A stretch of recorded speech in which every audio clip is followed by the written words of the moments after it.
Oh my goodness! Good evening, good evening. Didn't we just do something like this just a few days ago, or just like 2 or 3 weeks ago? I swear to God, we just there's so much to talk about that we need more episodes of this stuff to happen. All right, but tonight we've got something. We've got a new target. I mean, we've got a new special guest coming on tonight that we're going to discuss some upcoming things with him that I know myself is just dying to get his hands on it whenever it comes out. But and it's up my alley because it's the American Civil War. I know we've had this announced for 2 weeks, but before we drag our target in here, let's say hey to everybody. Todd, how you doing, buddy? Good. I'm excited to talk about this. I have this on pre-order, and even though I'm not a Civil War guy or the system player, but got to support our guest. And Kev from Oz, what's going on, man? Hey guys, I'm not sure if I need to be here, but American Civil War, let's do it. Yeah, but you know what? You and Todd with the gaming background, there's something. Once we get this flowing, there's going to be questions. Be cool. Andrew, where's Todd's robe? Where's Todd's robe, Andrew? That's a good. Well, today in St. Louis we're doing the hoods. I don't know. Oh, the hoods. Wait. Oh, Texas too. Oh, Texas hood. Jeff's gonna go full blown Julio. My name Jeff Julio. I need games for my game hall. All right, well, let's go ahead and bring our special guest in here. We got, and here he comes. No, we're bringing in Alan, aka Stiglr Dickinson. Woo! He is here, and we are going to just run him through the ringer tonight over this upcoming release. Which I know it. And my insurance is paid up, so just go for it.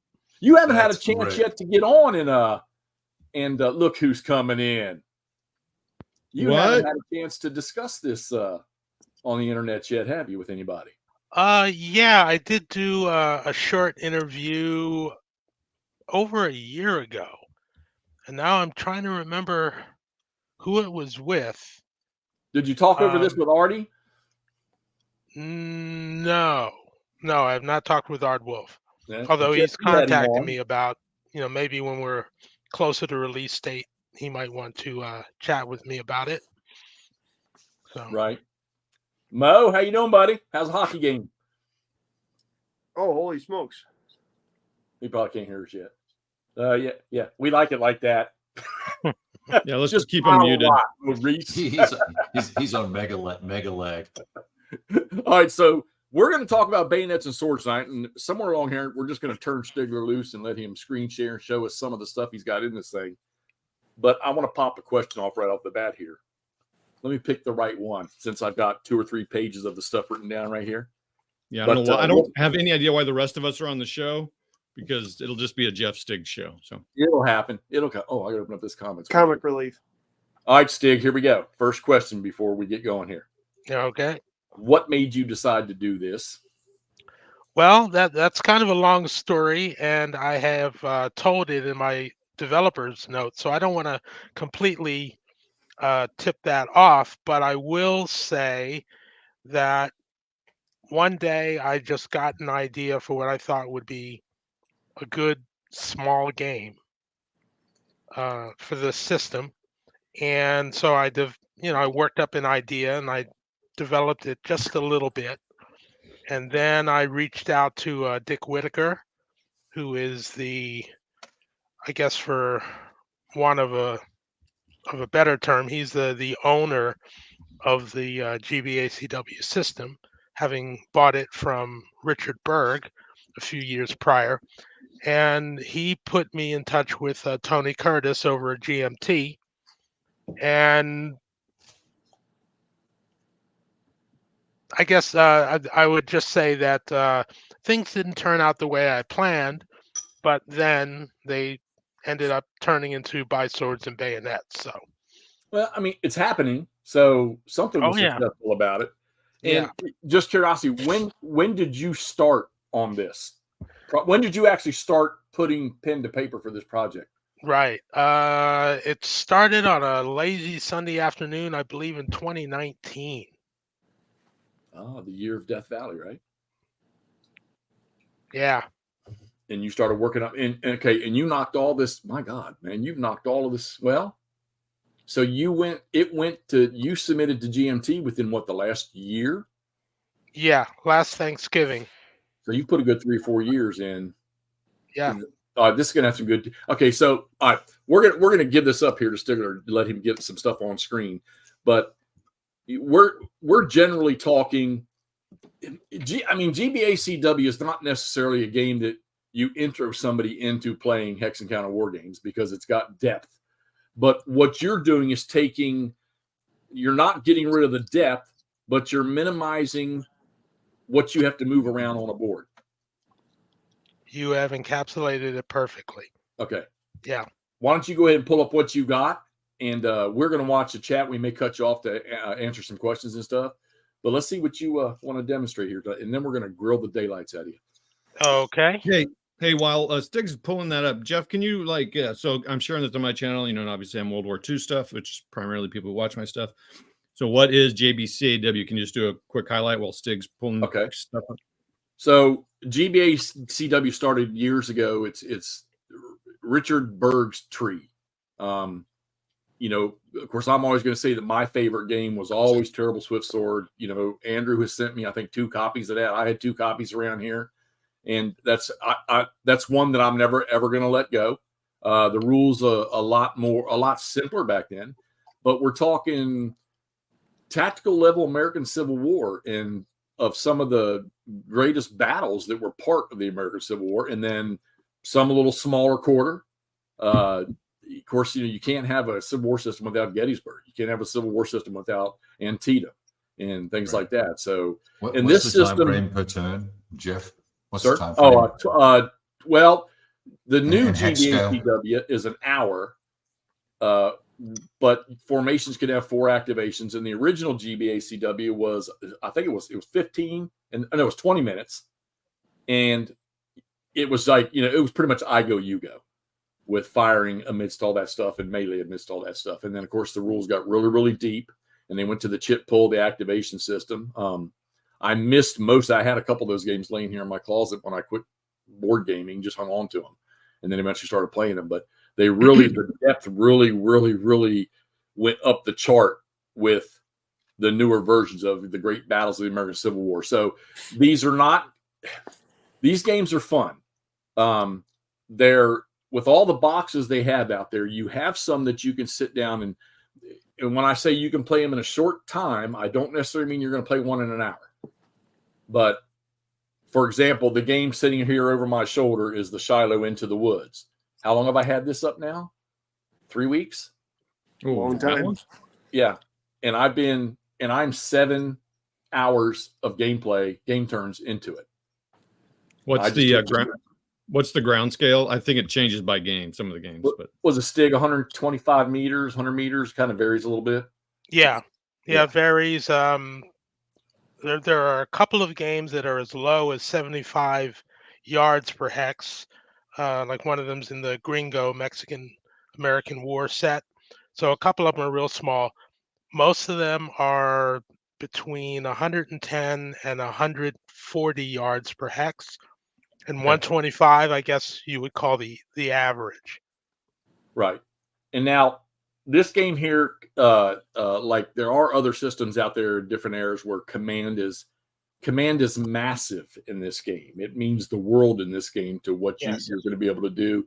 So I'm going to say that when you're playing this thing, your priority focus, I think, has to go to that, has to go to command and where those leaders are.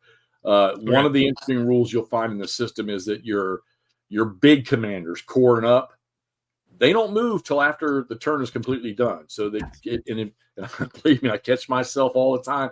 Damn it, I forgot to move Bragg, or I forgot to move Johnston or Beauregard when I'm playing this one here. And it's actually a benefit to do that because now you can put those guys, you don't just pick them up and move them, although you almost can to an extent, but you move them at the end to where they're going to be effective for that next turn when it starts. If you get it correct, right? Yeah, if you move your other commanders and keep them in command range, right? Yeah, and this system too also creates, and I'm finding especially with this thing here, havoc with the masses of units. I think you're getting. I wasn't there, like I said, I missed the Civil War by a couple years, but the havoc and the panic of units moving through each other, running through each other, trying to advance through another unit, and get into grips with the enemy. And I'm finding that playing this thing here, I got a damn unit that I can't move out of the way so I can get somebody else through it because of the mode that they're in and not being able to move as far. So, and actually, a retreat is even more difficult.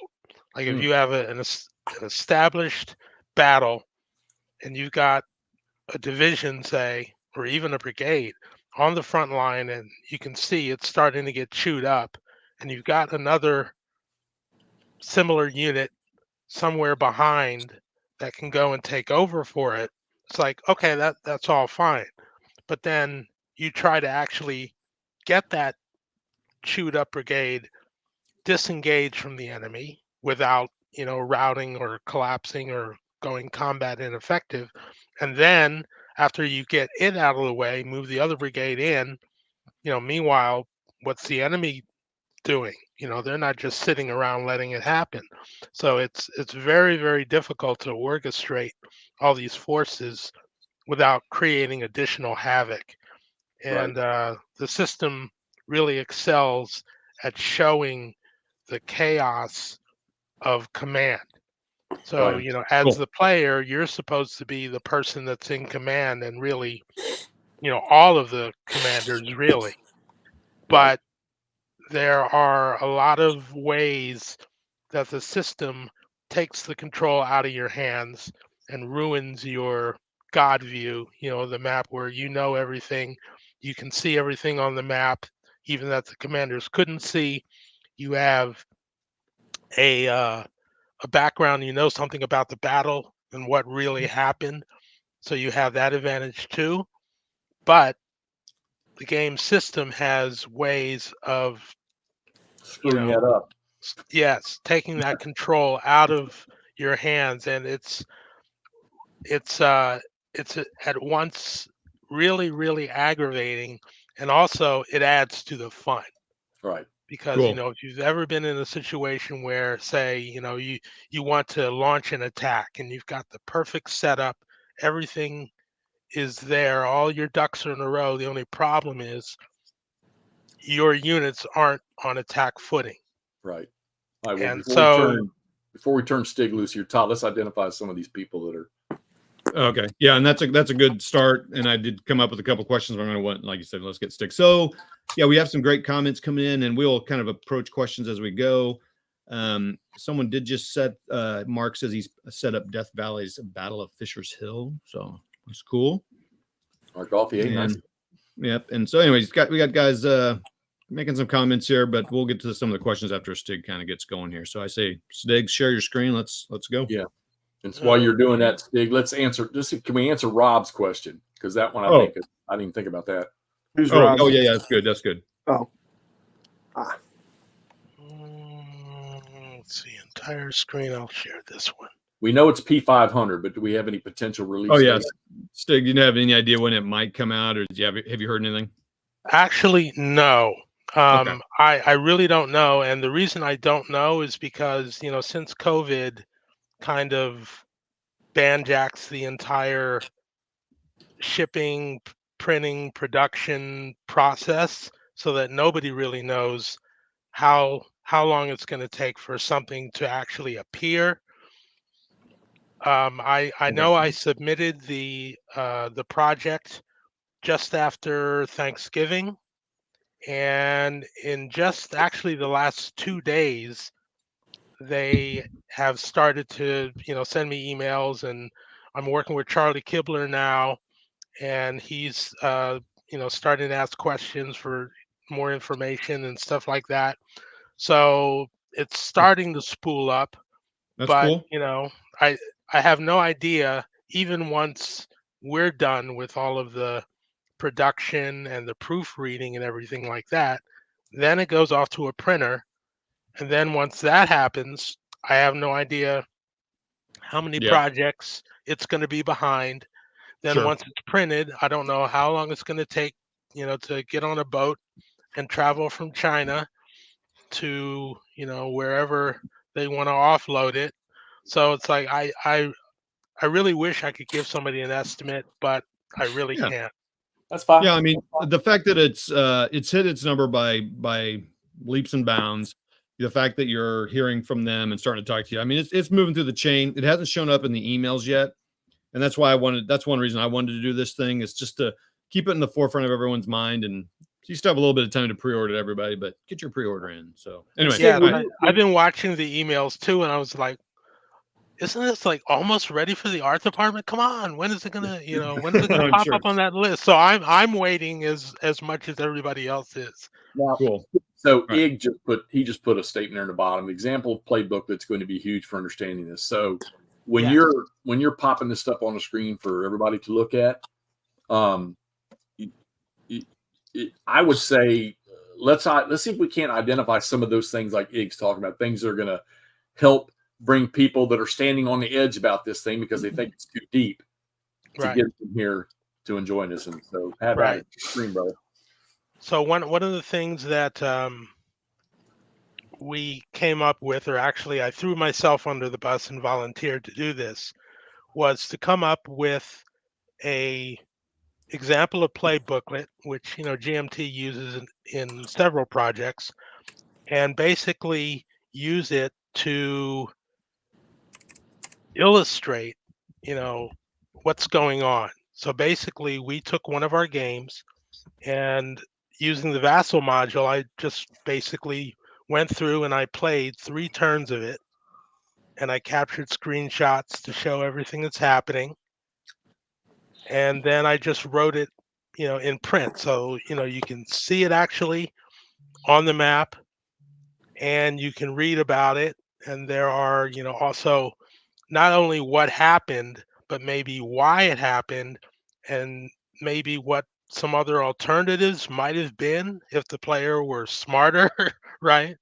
So it's an attempt to kind of show everybody how the system works turn by turn. And that, by the way, is one of the biggest impediments to new people learning the system, is that the rules aren't necessarily that complex, and a lot of them just reflect common sense and physics, right? And just translate that into rules so that you're doing things that a unit in the 19th century would have been doing. But it necessarily has to break things up into different segments, like the segment on command, a segment on fire combat, a segment on shock, a segment on morale and effectiveness, and all of those things have to be kind of placed in the rules in separate sections and talked about. But in the course of a game turn, they all kind of flow together. So it's really difficult to just explain simply how the system works. And I've had an occasion to try and teach people how to play the game, and every time going into it, I'd set a date with somebody to explain them the system, and I would tell them, and I would think to myself, oh yeah, I've played this enough, I'm familiar with it, I can explain this in 45 minutes tops. And then I start explaining, and I start talking about one facet, and then when I'm in the middle of it, there's like, but then there's this example that is different in this case or that case. So I keep getting diverted, right? And then like 3 hours later, I think I've done a half a decent job of explaining it, but it always takes so much longer to explain than you think it would. But once you get it kind of under your fingers, it flows really well. It makes sense, and it's really not that difficult. And if you have the rule book close by, which you should always have the rule book close by, because you're going to run into some edge cases that you're going to have to look up on the fly, you get used to it. So this booklet is kind of a way that we're hoping we can show how the game moves, both for people who like to read, for people who are more visual. And we just go through, and then also there will be a section in the back on other GBACW examples of play that are common in other games, but maybe not in By Swords and Bayonets. Things or things that didn't happen in this earlier example for Big Bethel.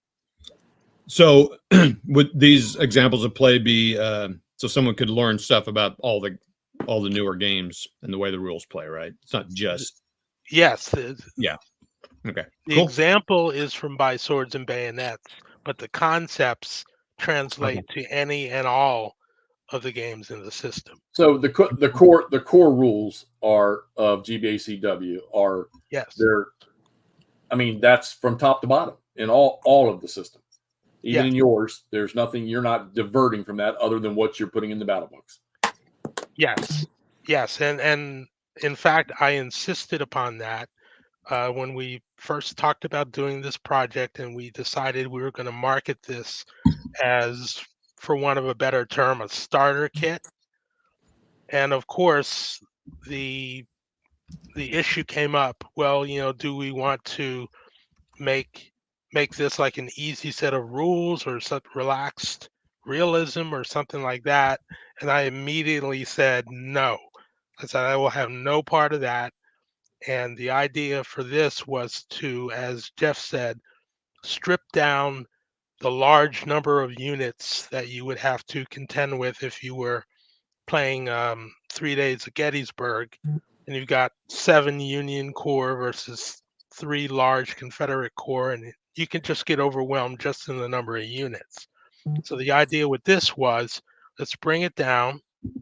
None of the battles have more than 1 division of troops, often less. There are a couple of situations where one side has 1 or 2 brigades only. So by bringing it down and narrowing the focus to just maybe 1 brigade, 2 brigades, you can, keep from getting totally overwhelmed and swept under by just, there's so many pieces and so many decisions. We decided to just bring it down. Also, the map sizes are all 17 by 22, so they're half of a standard sized map, 22 by 34. So they're half the size of that. And each of the battles usually has fewer than 50 counters per side, right? So, and then of course you'll have, markers and informational chits and things like that. But the idea is to just keep that down, keep it, centered on a small footprint so that you can kind of understand the concepts. And but in the same token, Stig, you're not okay. So just because you've pulled this thing down to where there's, we're just going to go ahead and say it, minimal counter density on the map, this game's not going to take away from the confusion that is in a fight of this type. I mean, you're still going to have units that are. I'm going to go back to Iggy mentioned the Civil War Brigade series from MMP, which I love that system. And you want something that'll just drive you up the wall, that'll do it. But I got news for you. This system will do it to you here too, because you get a unit out of command, or you get a command that's out of command of its parent, and they're not going to respond. Or you try to change something for a leader in this game, you're rolling on a chart. And even better is they've given abilities to the leader, or they've given a characteristic to the leader that may send you completely off course. So this game here can really send you down a bad path or a good path at times. Yes, indeed. I've often said that one of the things I really love about this system is that you get a personal sense of something you might read in a good Civil War history, where one of the commanders sends orders to another commander to attack, and so he's sitting on a knoll somewhere back, safely out of the way, and he's looking through his eyeglass at what's going on, and he's looking and nothing's happening, and it's like time's going by and the opportunity's going by, and you can just imagine a Robert E. Lee or a George McClellan or somebody like that, sitting there going like, go, attack, do it now. And nothing happens because the commander either didn't get the orders or is confused by the orders or just decides that's not what he wants to do. And so the opportunity goes begging, and those things can happen to you in a GBACW game more often than not, actually. Yeah, I'm looking forward to this. This is going to be so much fun to get something lightweight in there. What else? Just for background, since we're talking about sometimes you've got anything as big as Gettysburg to down here where you're looking at maybe a single division or a brigade or a couple brigades on the table. Do counters account for individual regiments? Yes. The counters are regiments of infantry and cavalry and batteries of artillery. Okay. And is that the same counter scale, for lack of a better term, all the way up to Terrible Swift Sword? Yes. Yes. All right. Damn. Okay. Cool. Yes. All of those are regimental level. Outstanding. Cool. All right. Let me throw a question here before you switch screens on us here. Why these battles?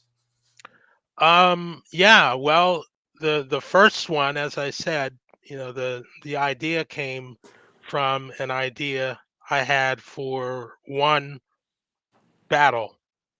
And as I said, plans got changed. And before I knew it, I was responsible for creating a box full of 4. So kind of the idea was to replicate the old SPI quad idea. That was part of the marketing idea. But after that, after the initial battle that I chose, I had to scramble and go, okay, now I've got 3 more battles. What are they going to be? So I just started, doing a little research and going hither and yon on the internet, trying to find 3 other, battles that maybe hadn't been done much elsewhere, if at all. And then you're at the mercy of your historical resources. And some battles, even large and important battles, sometimes you'll find that the information that you need to build a game to this scale just isn't there. And so you either have to make a lot of wild guesses, or you find another battle that has more complete information.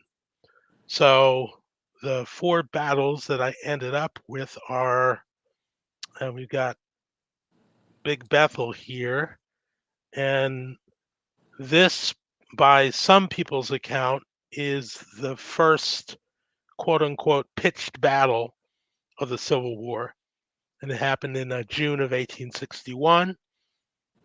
And it basically has a Union force that is moving on Yorktown on the peninsula, which would be the site of a big campaign in 1862.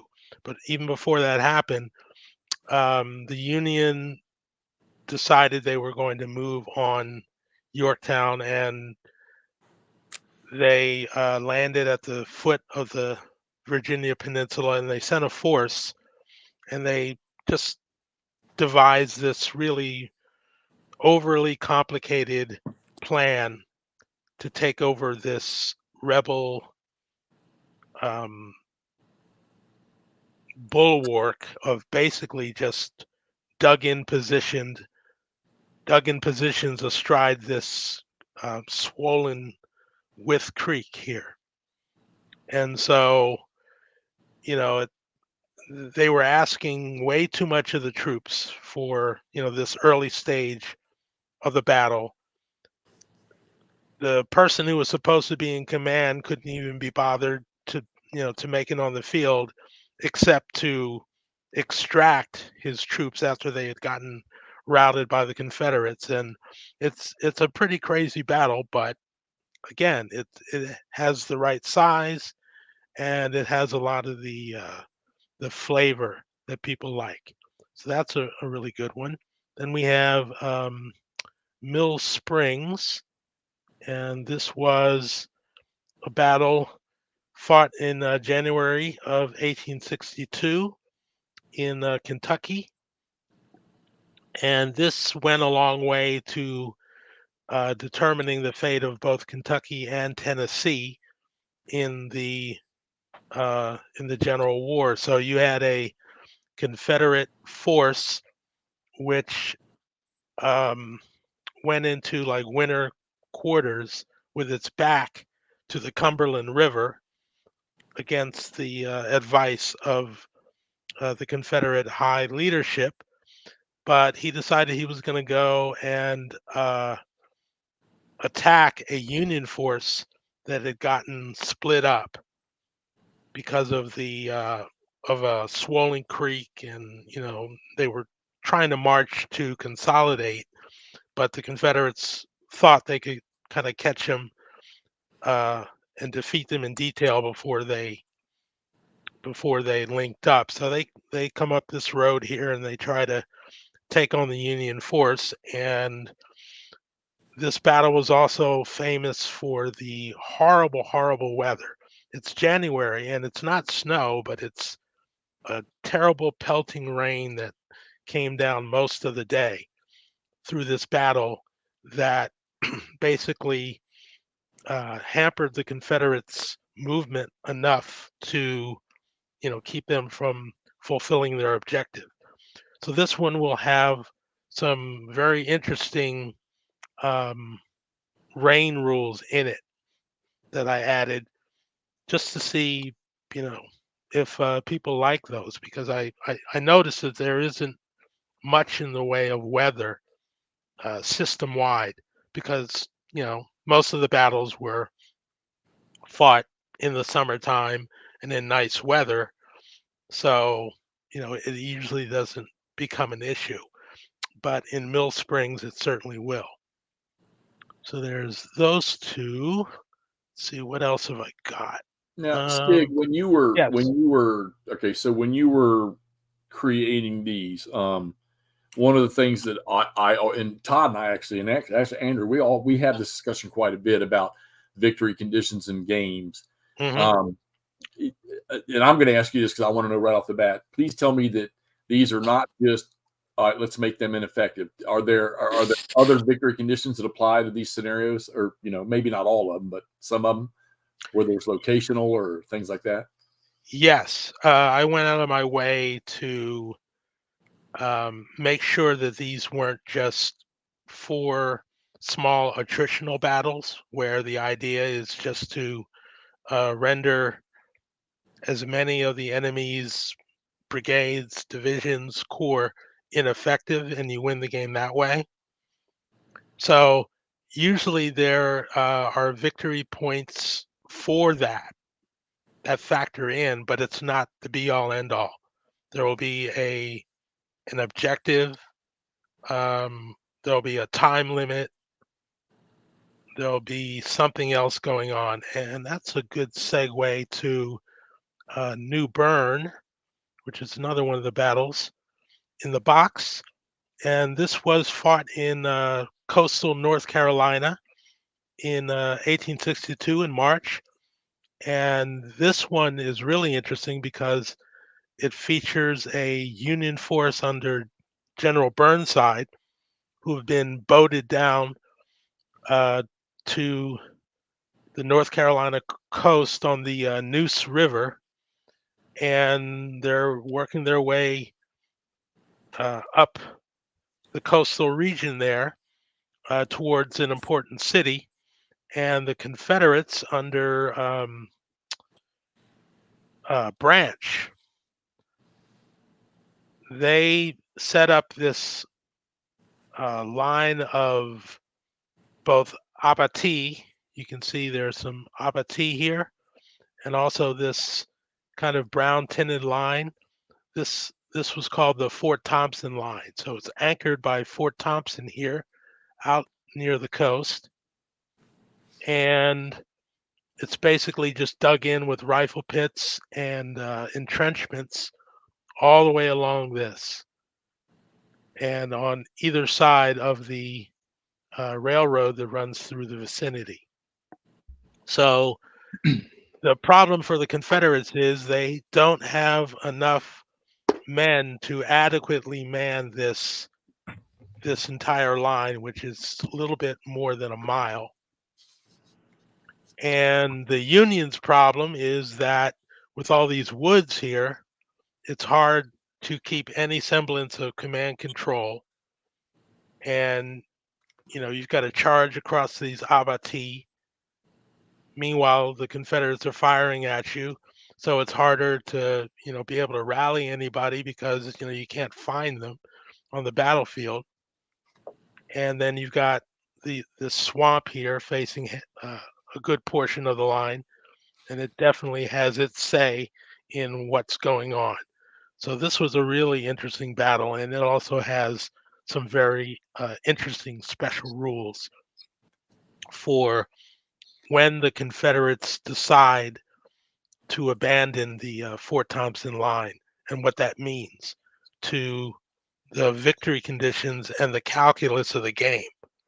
So once the line is abandoned, the calculus changes. So if you banked on winning the game a certain way, but then things went differently, once the Confederates abandon the line, there's a different way for them to win. Oh, JBX 30,001.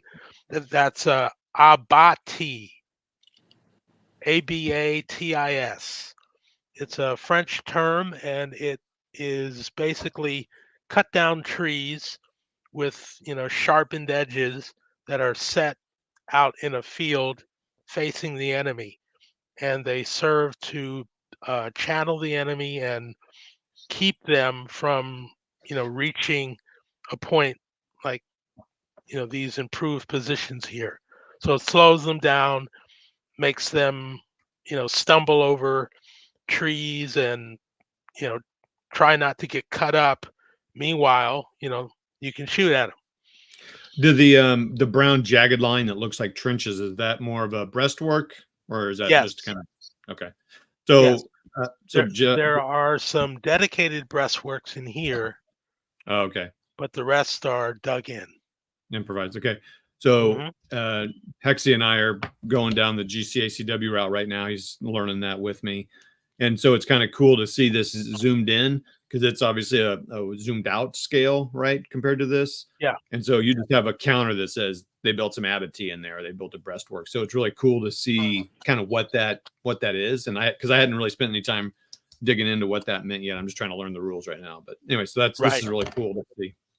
Think about it like functioning as an area denial thing, kind of like an early sort of barbed wire. The idea was to prevent ease of movement through things. Sure. 100% correct. 100% correct. Today's military, of course, one of the training things is we'll take minefields, for example, using things like that to funnel your enemy to where you want them. Right. Okay. Yeah. That's interesting because again, you don't see that in the game. GBACW is just more of here's just something there to slow it. It's a defensive bonus. Defensive bonus. Whereas I like it on the tactical level. You can kind of okay, here's why you really want to use it to channel those guys up that opening there or whatever. That's great. All right, cool. Thanks. Yep. And then the last one I'll show you here is the second battle of Rappahannock Station. And this was fought in 1863, several months after Gettysburg. And so George Meade is still trying to, I guess, pursue General Lee back into Virginia and pretty much getting outwitted most of the way. And this was one where things didn't quite go the Confederates' way. They were trying to see if they could form a new line on the Rappahannock River here. which was a major obstacle for the Union throughout the war. So they thought that they might build an improved position here, as you can see, and they basically built that there to hold, and they left it with only a pontoon bridge here. This was the only way to get across the river because the main railroad had been destroyed. So we have our destroyed railroad trestle here. And they tried to defend it, and so the Union come in from the north here, and it was part of a greater attack on both the left and the right of the map. There are other corps in operation trying to figure out a way to get across the Rappahannock. So this just focuses on this little area. And the Union pretty much made a meal out of it. Were kind of like playing with their food, and they took all afternoon to develop the battle and get their forces into position. And what actually ended up happening in the real event was that they waited until dusk. So this is November, so like 5 p.m. is dusk, and they assaulted this position, and the Confederates ended up having an entire brigade captured because they couldn't get across the pontoon bridge once the Union made headway into the breastworks and the dug-in position on this hill. So it's a very interesting situation, and this one has a scenario that is really short, and it's basically the historical position where it all really comes down to a night assault on that position. And then there's another that starts earlier in the day and allows the Union player to, develop the attack a little bit quicker than happened historically and explore what might have happened then. Thank you, Brian. I can't take that much credit for the map, although I did the initial versions for playtesting. Once I'm done with them, we turn them over to Charlie Kibler, who does the maps for the entire system, and he is just a master. He has this way of taking a map that you think looks pretty good the way it is, and he has some kind of special pixie dust that he puts over it, and when you get it back and you're looking at it, you're like, whoa, wow. It's amazing the work that he does in the detail. Yeah. What to Stig? He showed up there in Gettysburg for like an hour or two when we were up there. Yes, yeah, I went to dinner with him, and I was I probably embarrassed myself because I was such a fanboy. I didn't know who he was originally when we were like piling into cars and everything like that, and then somebody finally at the restaurant called him Charlie, and then I just kind of put like 2 and 2 together, and I went, Charlie Kibler? He says, yeah, and I'm like, oh no. So yeah. Oh wow. So I real that's pretty awesome.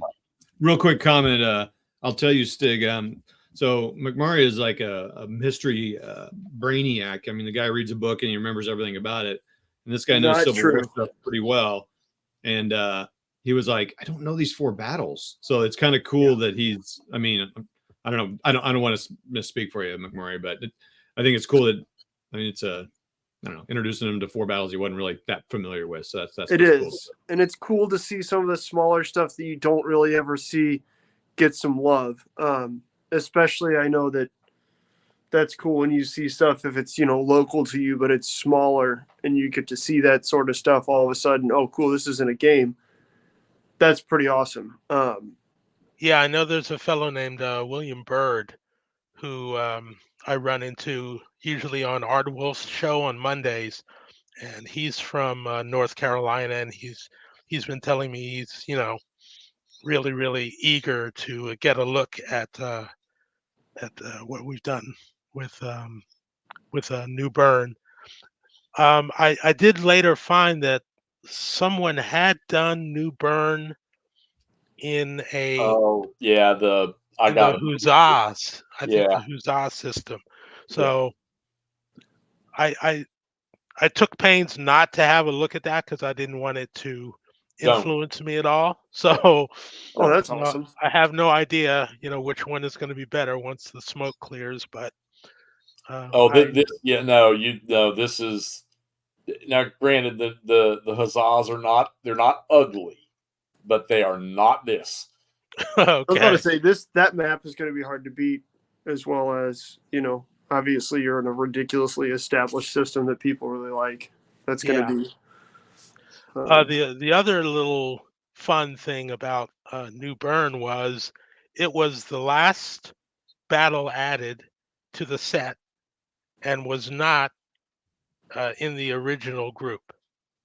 So And that what does. happened? Oh, No, go go ahead. for it. No, keep going.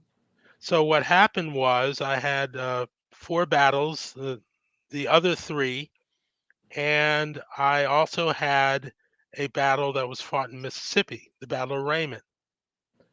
Okay. And one day I got an email from Dick Whitaker, and he was saying that another one of our new designers was going to be working on a large set of games around the Vicksburg campaign in Mississippi, Right. and Raymond would fit better in that box than it would in mine. And would I, allow him to basically steal it? I would get the credit for it, but can we use it for his project? And so I'm like, yeah, okay.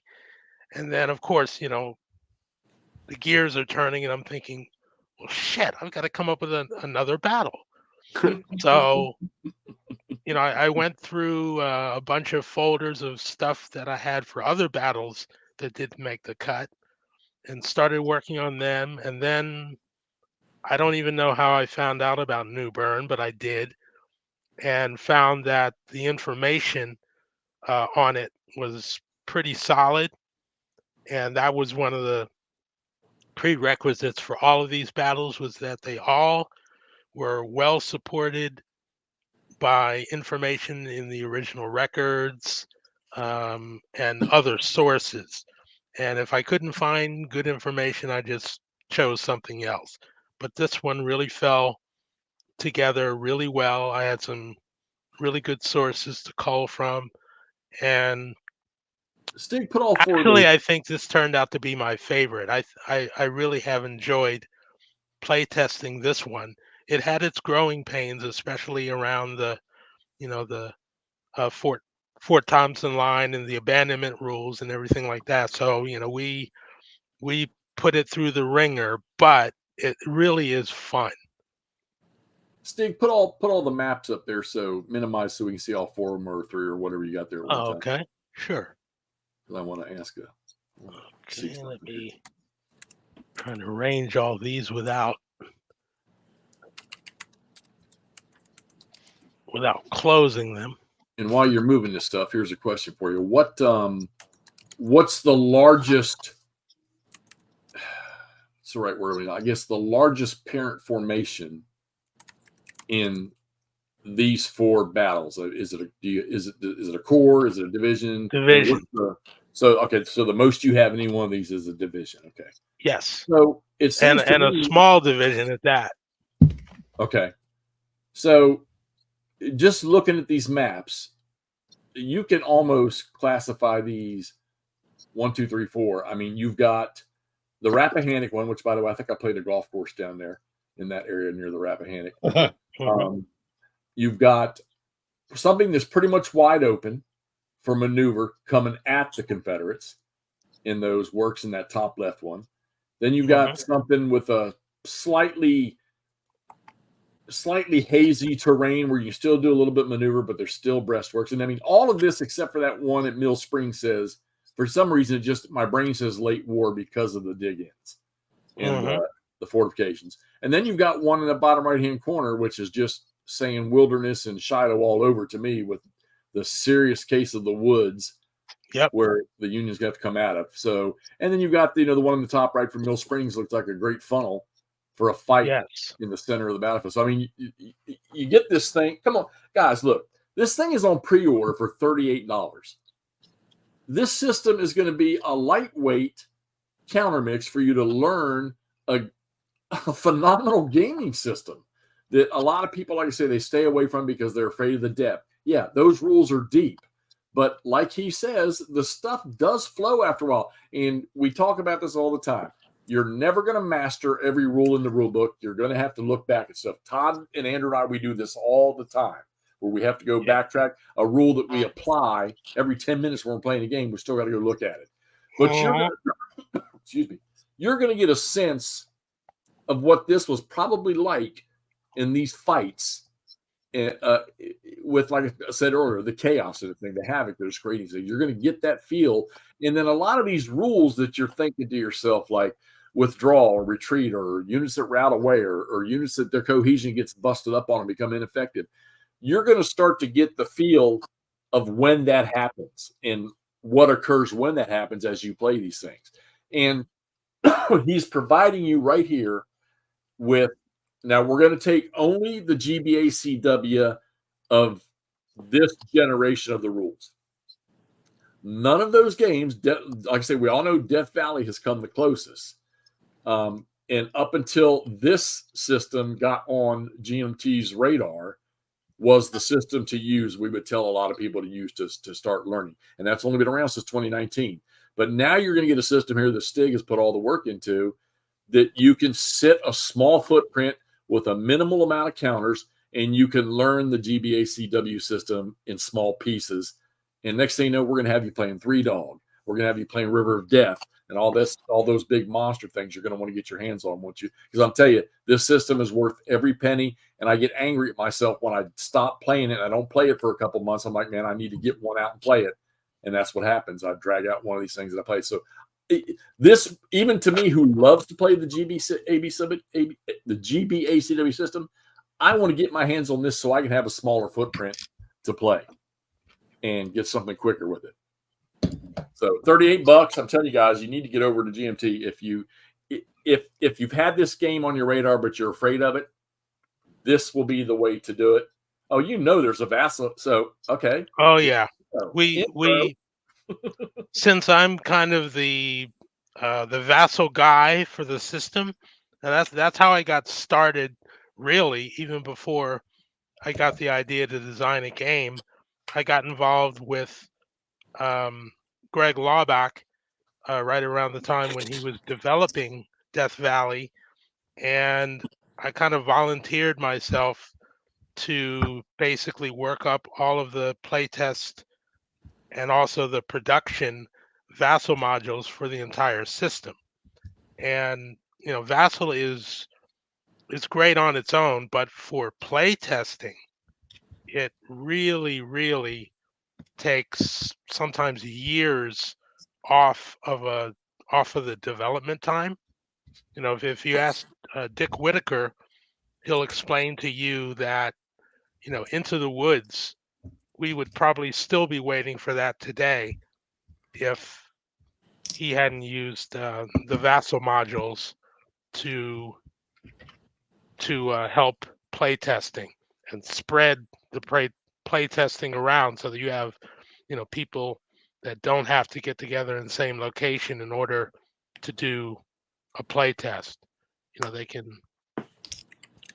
just play like week by week or day by day or catch as catch can, and still get a good playthrough, get a good report. And then also with Vassal, you can pretty much record what you did, so you can go back over it and find when things didn't work and why, and that feeds also into the playtesting. So yes, all of these games started by me building the maps, building the counters, building the vassal modules, and then shipping them out to play testers. So there was a question that came on 2 or 3 ago. I'm not sure what it was, but there was a question I didn't catch. The maps. One was about the size of the maps. You kind of mentioned it, but yeah, they are 17 by 11. Or wait, 22? No, 22. Yeah, 22 by 17 each. So they're half the size of a normal map. Yes. That's great, man. And are they two-sided or are they 4 separate maps? That's a great question. They're going to be double-sided, and the economies of scale, for doing that helps keep the price down. Yeah, no, that's fantastic. Somebody did point that out, though. This is 4 separate engagements in one box for the pre-order of $38. Somebody pointed that out, and we were talking about this before the show. That's phenomenal. That's less than $10 a battle. Yeah. For just $10, you can get this grain. Support Stiglr now. But wait, there's more. Hey, I do have $9.50 each. I do have a question about and I missed it. You probably said them, but are these all in kind of 1 year, or are they kind of up in the whole war? No, they go from 1861 through 63. Okay, so that's cool. So we see changes in kind of the way their strengths and their command and all that stuff kind of represent through the change through the time, which I think is pretty cool. Yeah. That's awesome. So okay. Come on, bro. Oh God, what's really is you look at these things and you're thinking, we all have this image of the massive Civil War game, the great big battle that's fought, and we're thinking, how are you going to get that out of these little things? I got news for you.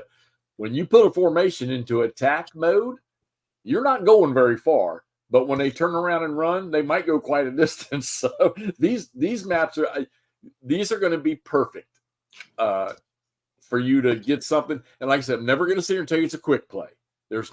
I don't believe GBACW has anything called a quick play, and I can't see how you could possibly do it.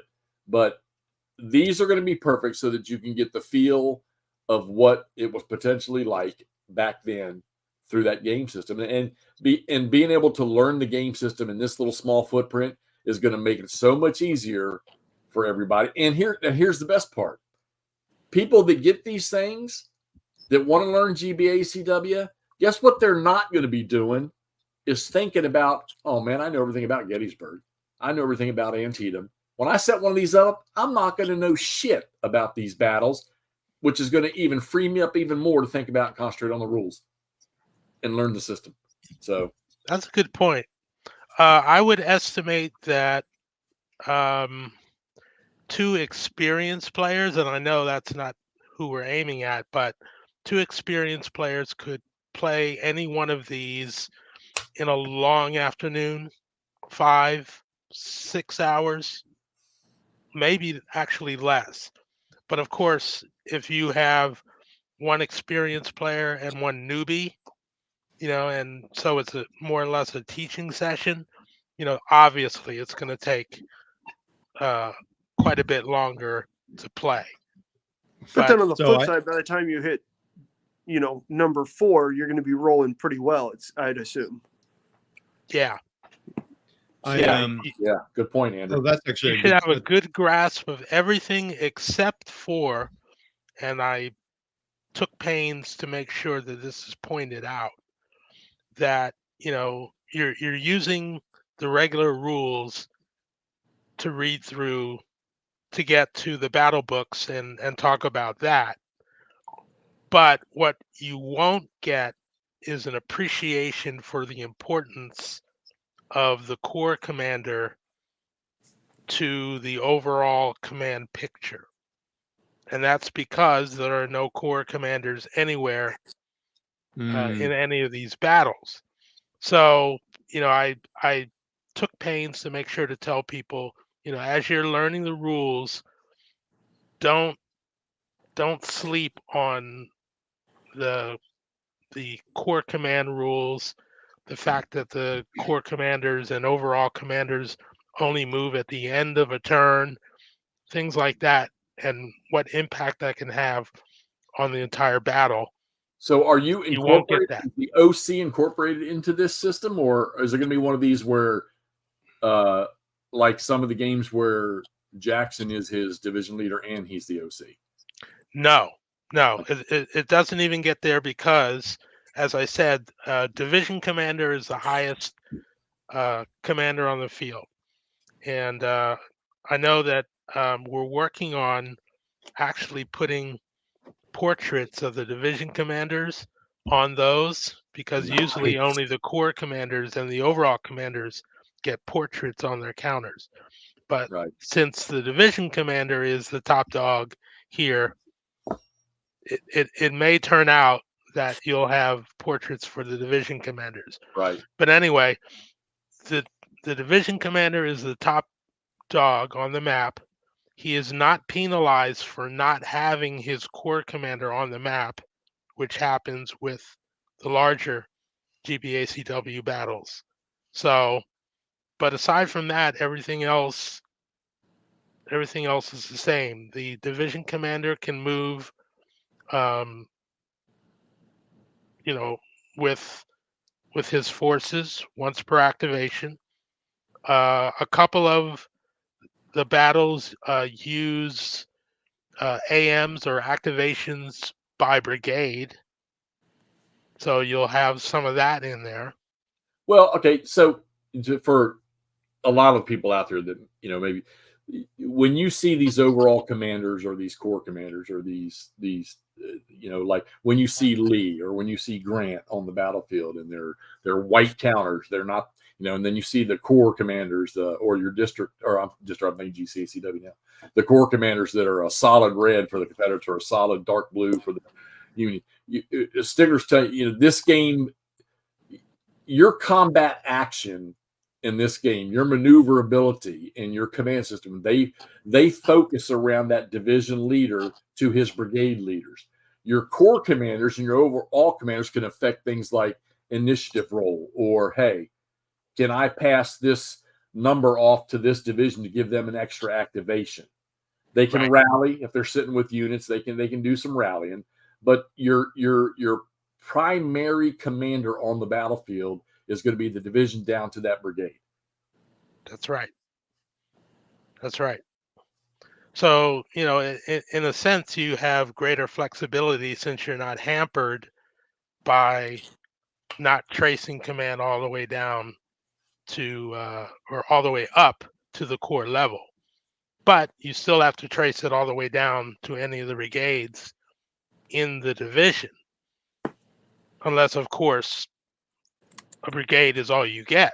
So, there's that too. Yeah, CT. Yeah, he has he showed at the beginning. He's got examples of play, which I meant to ask you. How deep do you go with the examples of play? Very deep. We talked about it earlier on. There's going to be a example of play booklet, and it's going to basically take you through 3 complete turns of one of the battles. And so you'll get to see exactly what happens in every phase.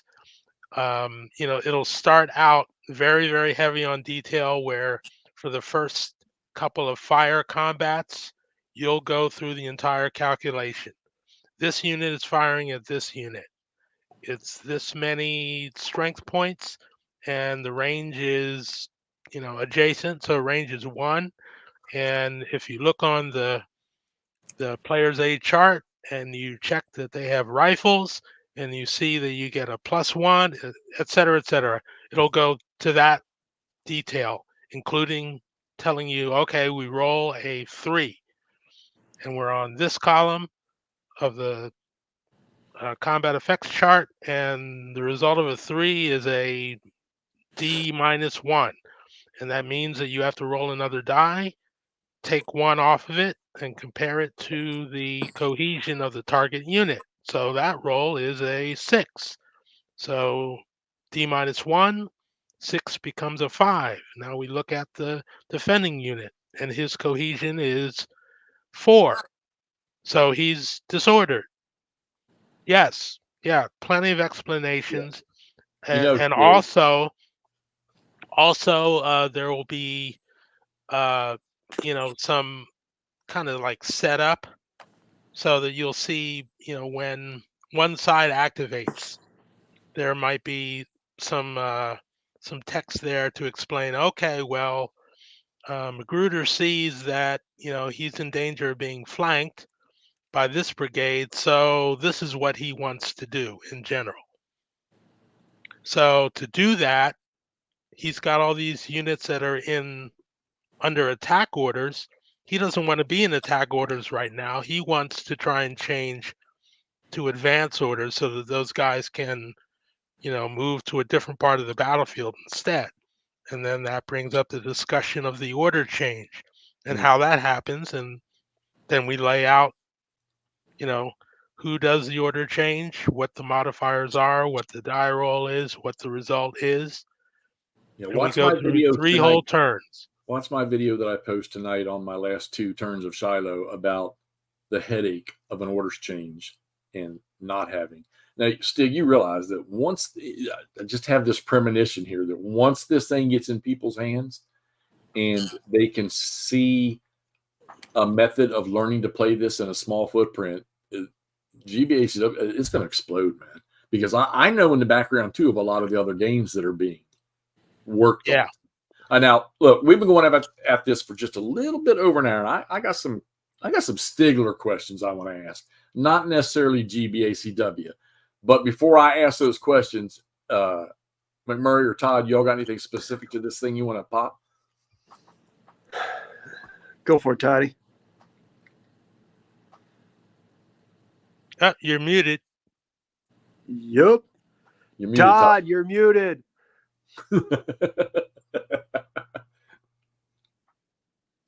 And then that's what I need to know.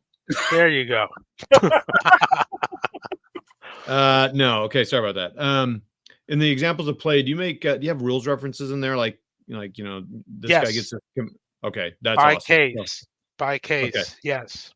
Okay, because I'm proofing a kind of a big example of play thing for another totally different system, different company, and I've had 129 rules references, which is awesome if you're trying to learn the game. So that's cool. Yep. Okay. Yep. How many turns are like the games? Just generally, I mean, you don't have to tell them all, list them all out. No. Most of them are between 6 and 8 turns. Okay. And combined with the fact that you only have, at most 1 division per side, you may only have like a total of 7 activation chits in the cup in a turn. Okay. So, once you start to get it, turns can go pretty quick. Yep. That's cool. Great. You don't know how happy I get when I draw activation chits for like this thing over here that I'm playing, and I only get like a 2 or a 1 for a division.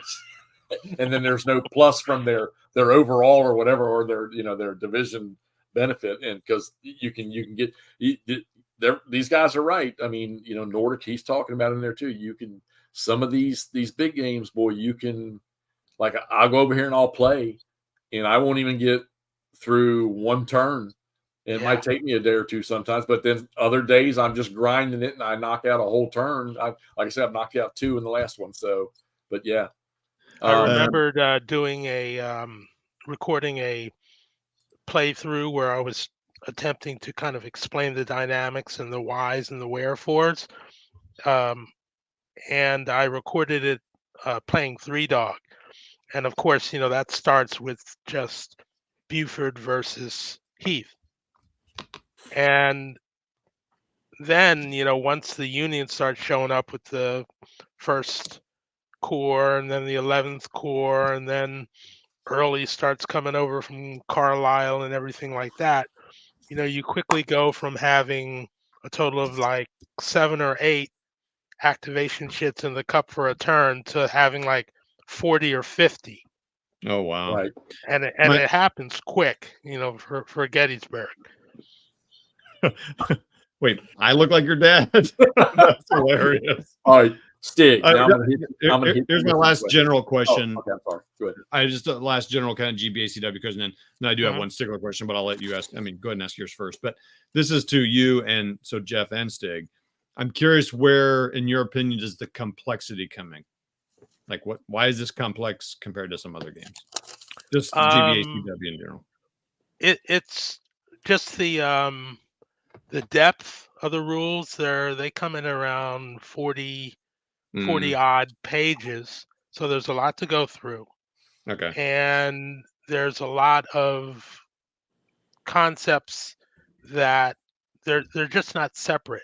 It all works in together. So there's always a lot of little edge cases that you have to, look up all the time, and you can never really commit them to memory. If I'm playing a game on Vassal or something like that, and I get a log file from my opponent, before I even open it up, the first thing I'm going to do is I'm going to get my rules, because I know I won't get 2 minutes into it before it's like, wait, does this unit do that in this case, or does it do that? And I'm going to have to go and look it up. There's no way around it. Eventually some of the concepts will, stick in your brain, but others, it's like every time you come across it, you're going to have to go and, make sure you're doing it right. And it just makes for that, 7+ complexity that it's rated at. Okay. So, gotcha. How about you, Jeff? Give me your question again. Well, why is this game? Why do some people consider this a complex game, or why do you consider it a complex game compared to? Well, okay, so I would have to think that the average gamer, the first thing is when they pick up the rule book, and they're like, "Oh, 40 pages." Yeah, there's a lot there. And actually, Nordic, he points out to all the reactions a unit can do really make the complexity go up. So there's so many things that that can happen to you. Like Stiglr mentioned a minute ago, hey, you rolled this number and it's not where that cohesion is supposed to be. Now this unit's disordered. Well, that unit's disordered, and then it happens again. And then there's a chart you go to. But let me tell you something. He said it earlier. The game does flow once you get the feel of those things. I think the tricky things in this game that you got to watch out for is one, like I say, I still think it's the primary thing for this game is command. The things that can go wrong because of not being in command, all the way down to a regiment. Retreating, withdrawing. It's just not, I'm just going to turn around, I'm walking out. It doesn't work like that because you got guys in front of you that might unload buckshot into you or buck and ball into you before you turn around and get out of there. Or you might try to back out and thinking, keeping your front to them, and there's things that are going to happen. Then there's things that you would expect to happen that might not, because that unit across from you doesn't have the ability to do it. You know how many times I've had cannons sitting on the edge of a field, and I'm thinking, oh, buddy, I'm going to canister this regiment coming at me. Boom, I fire a shot. Now I'm ammo depleted. All right, on approach fire. Then the guy closes on me, and I fire again, and I roll a 5. Now I'm out of ammo in this game over here. Instead of approach fire, I should have withdrawn. Oh, I can't withdraw because there's no road going through those woods behind me for me to withdraw through in those cannons. So there's all kinds of, and those are the details that if you were reading a book about a fight, like The Wilderness would be a great example, or maybe you were watching a movie like Gettysburg, that guys standing in line shooting musket at each other, that's just wonderful. But what happens when those guys break? That's what I want to know. That's what I want to see. Where's that effect in a movie? Well, you know what? This game takes care of that for you. And that's where the depth of the game comes from. But it makes it complex to go through. Yeah. Yes. But the detail, that's really what keeps us coming back. Because I mean, it's ASL too. That's why people play ASL, because the details and the stories.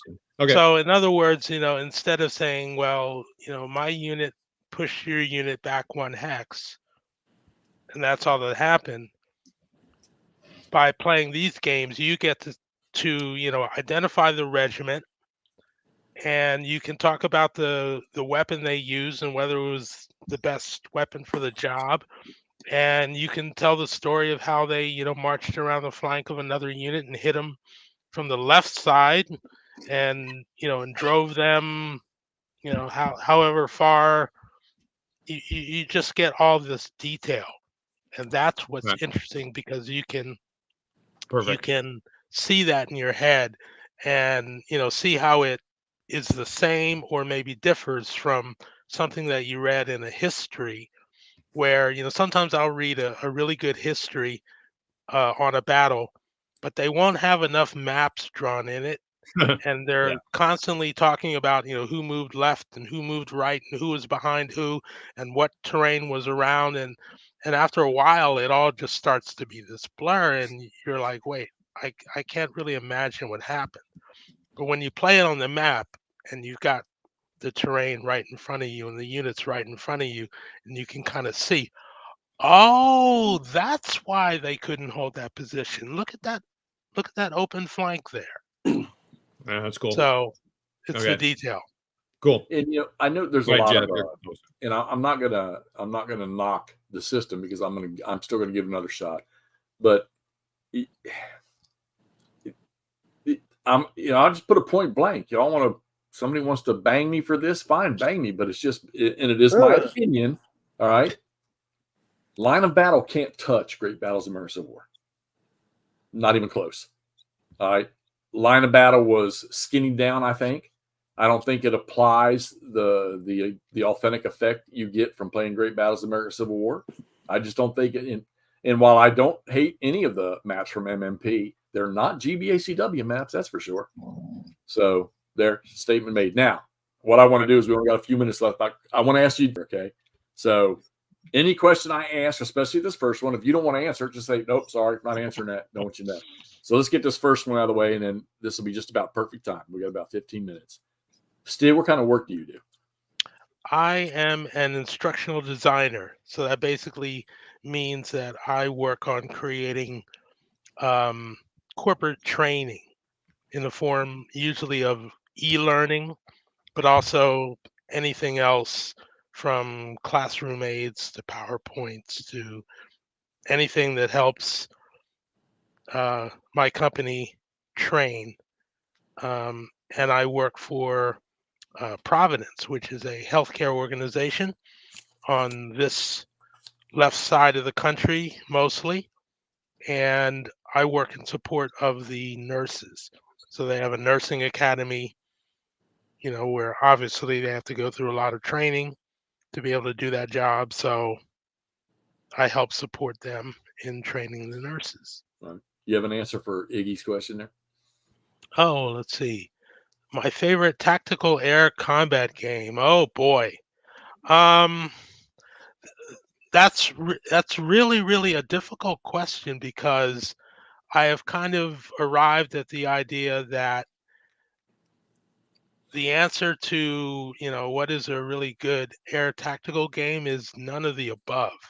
Yeah, Because I of the figured. fact that there's a, that, say you're playing a game where you'll play for a half an hour to simulate 10 seconds of actual combat. There's a disconnect there that is really too great to overcome. And also, some of the lessons that I learned, not from playing a paper aerial game, but that I learned from flying a well done computerized flight sim. None of those lessons can really be taught on paper. So situational awareness, stick and rudder skills, you actually have to make the aircraft do what you want it to do. Communications, all those things don't really come across well on an air combat game. So with that being said,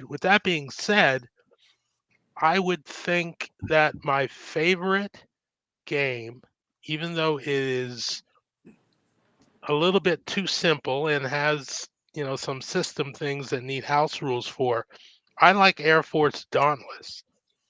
It's a World War II air combat system.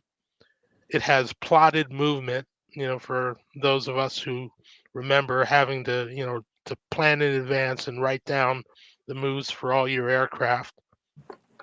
And it's really simple and really basic, and it has its issues, but it's just a blast to play. It's a lot of fun, and that makes it a little bit more enjoyable than, say, a really, really in-depth and more accurate system like Fighting Wings. Which is all right, Stig. Here we go. Favorite engagement of the Civil War that you like to game? That I like to game. I would have to say,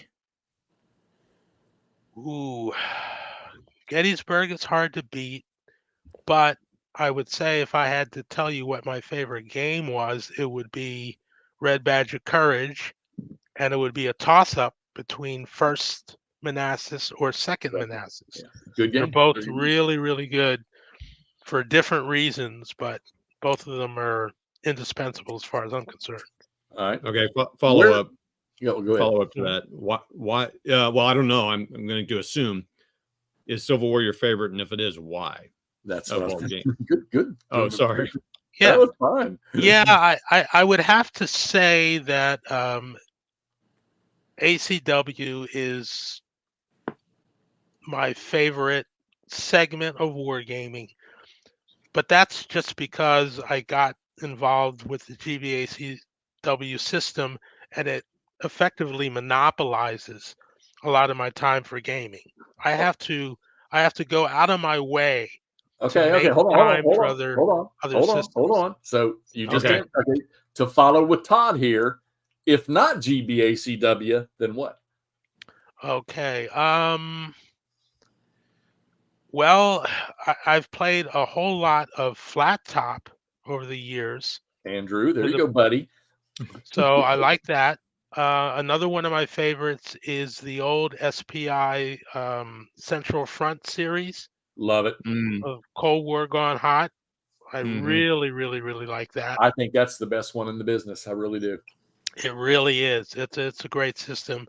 And as of right now, I've got the Winner's Victory box, sitting on my bed, and basically I'm, picking out the rules and everything to read before I go to sleep, and trying to learn that. And I've been kind of kicking the tires around Napoleonics for a long time, and I'm hoping that this is going to resurrect the original Wellington's Victory system. Yep. And it's just a gorgeous package. Really looks good. I'm really I think I may have found it. my replacement for Wellington's Victory. I yeah. think I found in the not in that one, because I didn't order those, but the Glory and Empire, or the system from Lock and Load that's coming, the one that I just played. Glory and Empire. Yeah, I loved it. All right, so other than gaming, do you participate in any other ACW events? Events? No. Anything ACW that's not gaming? No. Being in Portland, Oregon, I don't live close enough to any of the battlefields to decide to be a battlefield reenactor, right, or anything like that. So no, I don't do that. And in fact, when I do battlefield tours and battlefield tramps, if I want to go near the anniversary, I probably won't go on the anniversary of the battle, because I know that there's going to be there's going to be tons of people there. My favorite battlefield tours have been ones where I went for like a week through several fields in Virginia. And I remember one was it was something station. I can't remember the name of it now. Bristow? That's embarrassing. Bristow no, not Bristow. Close to there. Brandy, yes. Yeah. Brandy Station. I went to Brandy Station. I got there, and as I was there was an older couple that were, leaving. They got into their car and they drove off. and they were the only people I saw the entire 5 hours I was there. I walked that field, from one side to the other without the car. I mean, I went several miles. It was a nice muggy, hot day. I had my water with me, and I remember there were some um, buzzards or vultures that were like, They were waiting. flying along, Who is and this just guy? kind of like, just in case, I'm not saying anything's gonna happen, but if you get So dehydrated, so since that was great. since you're from the Northwest, do you hail from the Northwest, or are you somewhere else? From somewhere else? Nope. Originally, I'm from Philadelphia, Okay. and then when I was in middle school, about to start high school, we moved to Los Angeles, and then I went to high school in Los Angeles, and incidentally, that's where I got into wargaming. My school had a wargaming club, and I met all of my best friends, that I'll have for my entire life there, and we were all Wow. wargamers and D&D players, and so that's how I really got into it.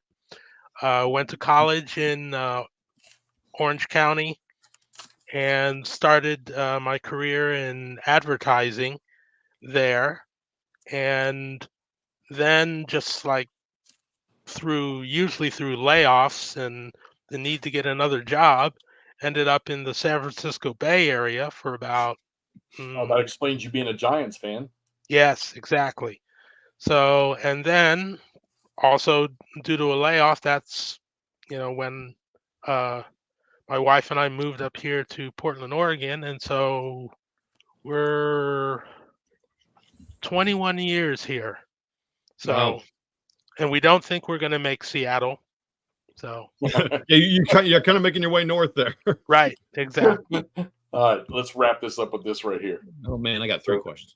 Oh, go ahead. You go ahead if you got something. Fire away. I can stay longer too if you want. Well, what game do you remember playing in high school in that club? Oh, Like, good one. Good one. Oh, okay. I remembered when I first started at my high school, which was a Loyola high school. It's a Jesuit college prep, and I, was just meeting all of my, soon to be fast friends. And at that time, I had been basically playing solo, and I was an Avalon Hill company man. Sure. I cut my teeth on Avalon Hill games. I was playing them. And so I go into our gaming club, and all these guys are playing SPI games on paper maps, which I thought were just like, what's with this paper maps? You got to have a mounted board and everything like that. So I was a snob. And I remember they got me to sit down and play Brightonfeld. And that was, that was the fifth wheel of the 30 Years War quad.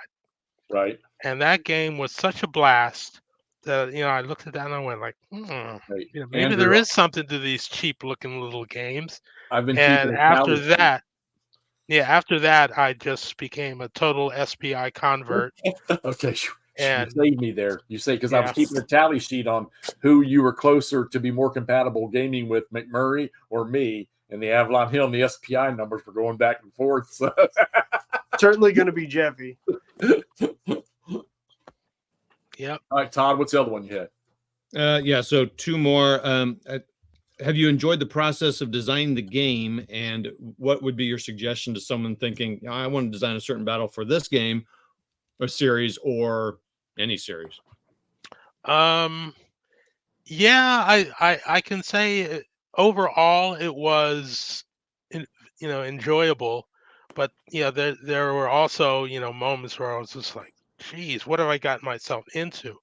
Right. Working with my developer, Bill Byrne, who's just fantastic. What a He knows the stud. rules. What a rule stud he is. Yeah, he knows the rules in and out, and he's very fastidious. And I mean, he would just take me to task on something, and there would be times where we would just be tugging socks back and forth, and I'm just like, am I the designer or are you? But I I respect the hell out of him, and I took as many suggestions from him as I shrugged off, and at times that could be really taxing, but overall I would say the process has been positive.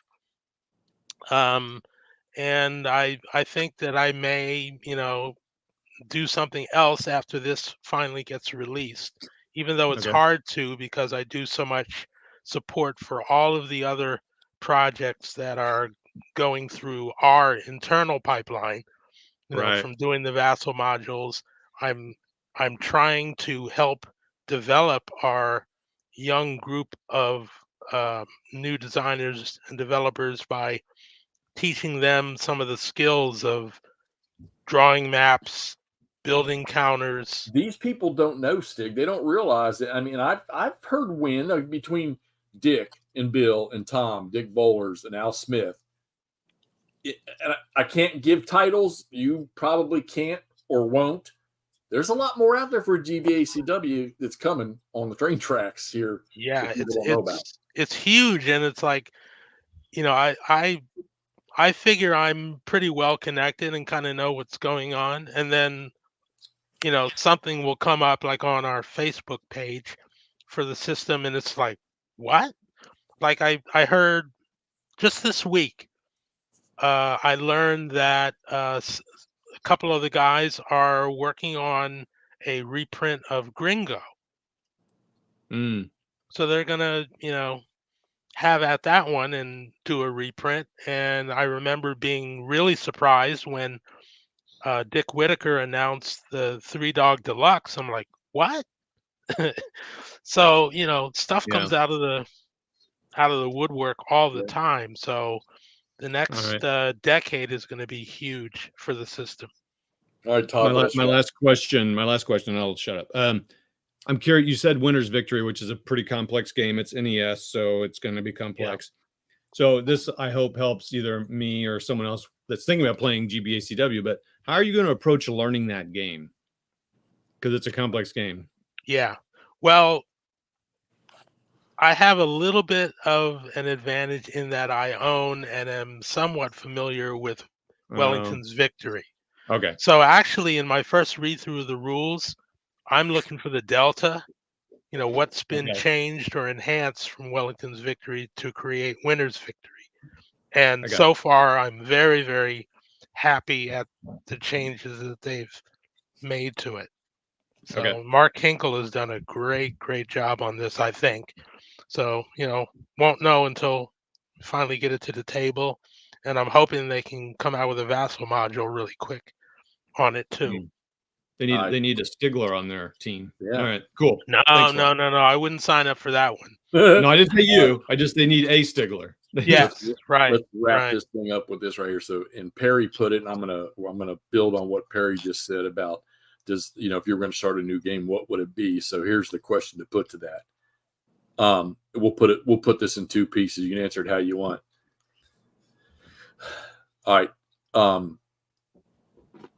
Your P500 off the table. We're done. We're done talking about that. It's a given. It's going to happen. We're going to get our hands on it. Mm-hmm.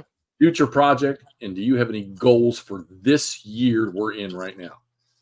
When it comes to if I decide that I'm going to do a next project, it will probably be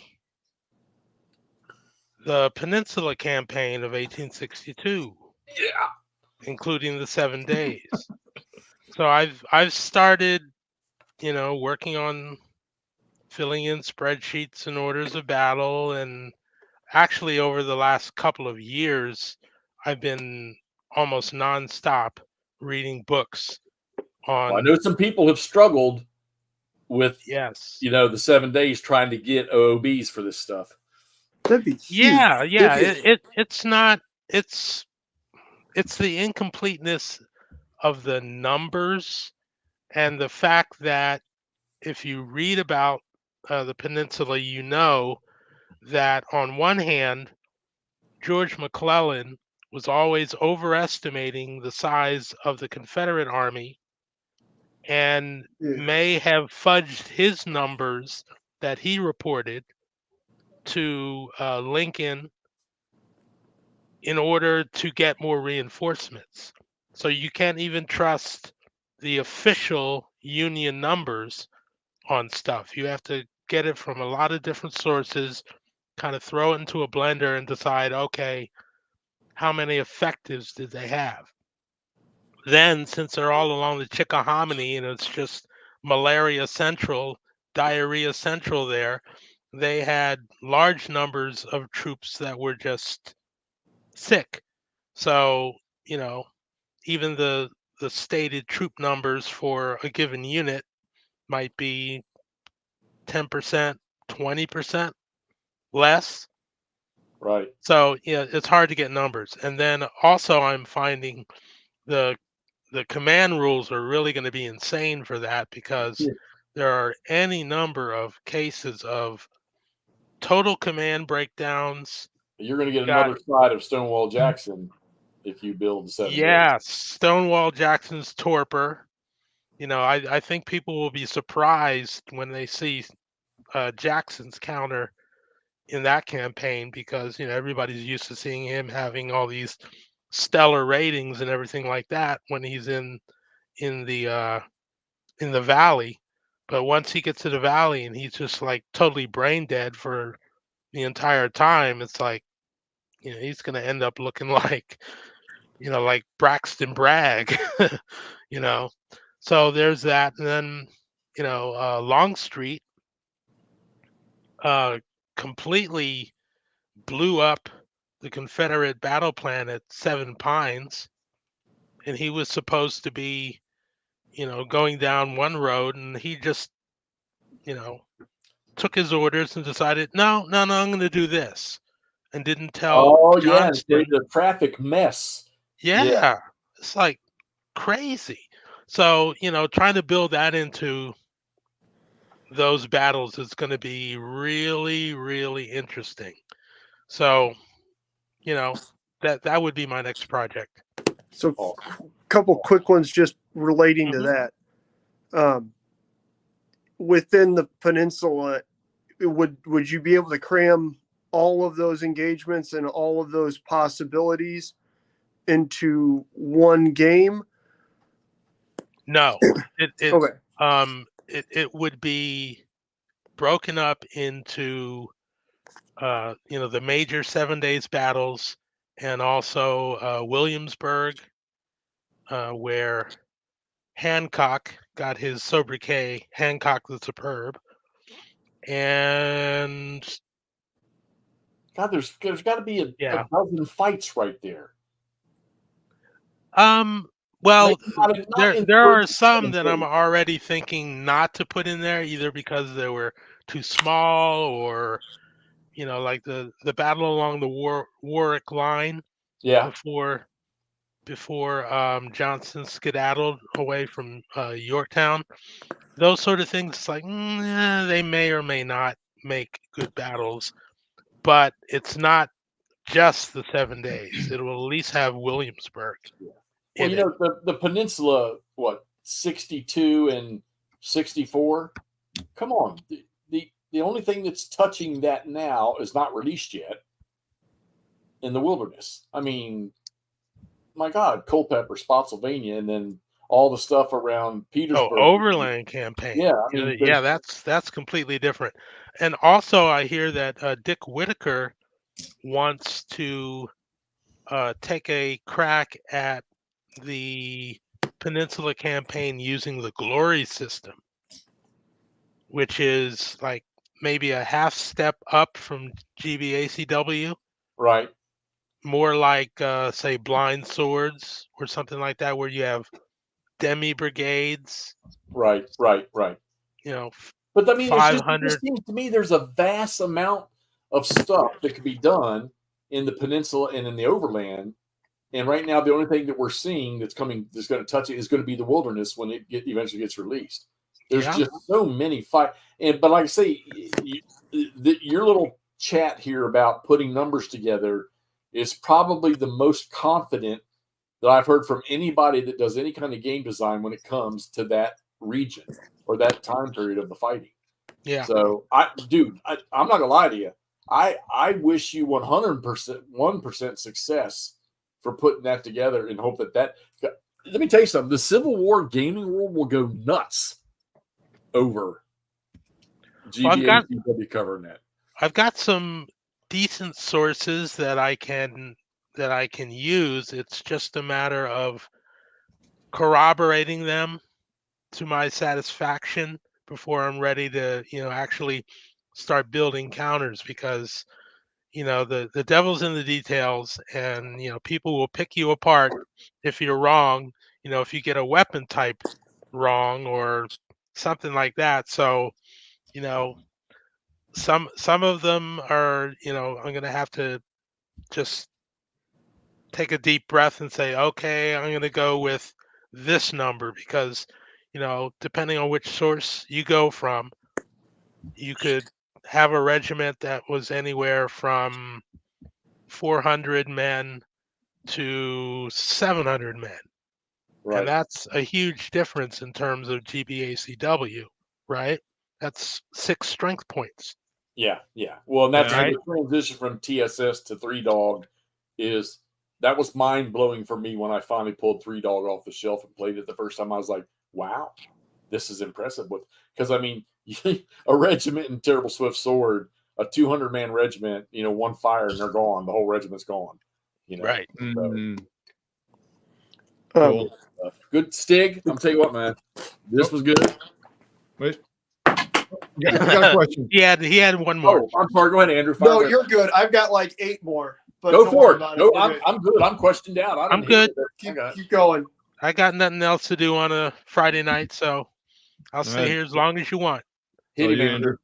No, you're good. So again, going back to the peninsula, not being as familiar with the grand scope of GBACW versus GCACW, because we mentioned that part of the issues that McClellan ran into, right, was that he's constantly thinking, oh my God, Robert E. Lee has 800,000 men on the peninsula and he's going to push me the hell off right away, right? Right. Is that a design challenge that in GBACW you have to address, or does GBACW constrict game design to, okay, your troops are largely at the field and here we go from there?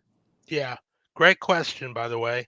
I would say that you have to be aware of some of the more strategic things that are going on in a battle, but even if they don't actually affect what's going on that particular map on that particular day, you would probably build those into the victory conditions. Okay. Yeah, and right? So you force somebody to maybe do something that, given just a map and some units, they wouldn't do. Yeah. Right. That so if you have McClellan changing his base as one great example, and you've got units that are sitting somewhere, the forces might tell the players that, hey, I have a shot of like counterattacking here. Why don't I do that? Well, the problem is that in a historical context, the withdrawal is supposed to start tonight. So you're not going forward. You're just trying to orderly retreat. So you have to build in some victory conditions that basically either say you can't go further west than this hex row, or you put in a massive penalty if you move units forward and attack and get them cut up. That'll basically lose the game for you. Yeah, that was my next question, was if that's not built in, then how does that come into, like if that doesn't build into your decision making in terms of moving your units, how does that get brought into that game? Assuming that you're not all of a sudden going to be rewriting where engagements took place and who was there. Right. Awesome. Another one, excuse me, that I had from earlier was, again, being a long time GBACW player, yourself, not me. And having heard other longtime GBACW players like Jeff and others discuss how the rules have evolved over the years, right? Is GBACW an entirely living to-date system where when a game comes out, it uses the most updated version of the rules? Or is there a possibility that you see a GBACW game drop that uses rules that you would have found in TSS or one of the originals? Okay. Well, you couldn't go back as far as TSS Okay. because the GMT iteration of GBACW is a completely different system, really, Okay. than the earlier TSS system. Okay. Same designer was Richard Berg, but when it was I think it was either 1999 or 2000 when Three Dog 3 Days at Gettysburg was released. That was the first system that used the chit draw mechanism, and right there, that divorced itself from any of the earlier TSS based games, which were You Go, I Go. So right there, it's like you have two. Now, within the GMT iteration of GBACW, and I just addressed a question like that on our Facebook page today, where somebody was asking, I've got a copy of Twin Peaks and it's got, the 2019, I guess, rules in it. Should I use, the latest living rules, or can I use the ones that came in the box? And, the answer is really, when it comes down to it, it's like you bought the game, so you can play it really any way you want. Okay. Including ignoring the rules and building your own, right? So, Yeah. right away you can say that. But when Twin Peaks came out, those rules were the most current at that time. Yeah. So the games will play fine with those rules. Outside of that, you should always, if you can, play with the most current rules for any given Well, even system, in the 2020, unless that's Labatai, and then you've got your choice of 5 or 6. well, There even you go. the Go figure. 2023 rules, they didn't completely butcher the previous ones. I mean, the rules, the additions or adjustments or explanations they're not overwhelming in the 2023. They did a lot to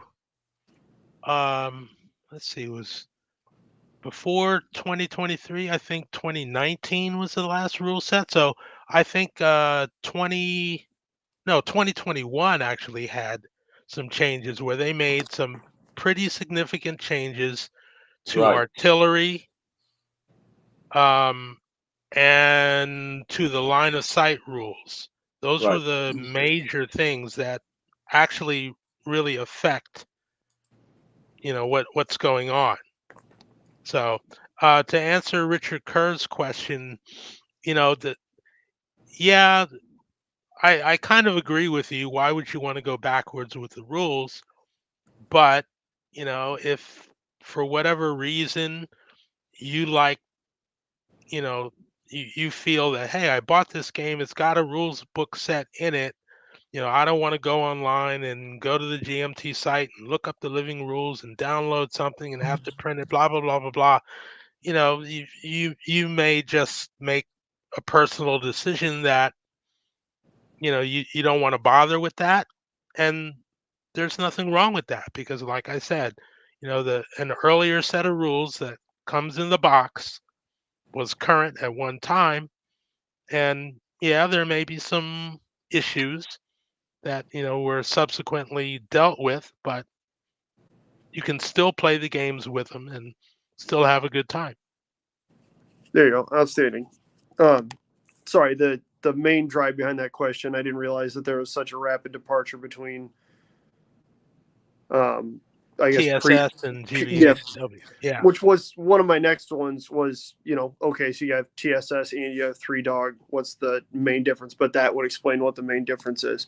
And then the other question that was leading from that was the usual kind of divergence for intro or starter games is either you have a game on full scale with slightly simplified rules, or you have a game with full rules on a smaller scale, which is what you've done with Swords and Bayonets. So the question is that you usually don't see those two mixed up within systems. At least I haven't seen many board game series and systems that mix those two. Is that, but then again, GBACW is large in terms of the scope of the system, how long it's been around, and the number of titles and engagements covered. Are those, again, and obviously if that's not something you can address, is that an alternate or another possibility out there for GBACW right now? Obviously it's not the route, like I said, that you took, but is that one of those things that might be in development, might be running down the line at some point in time?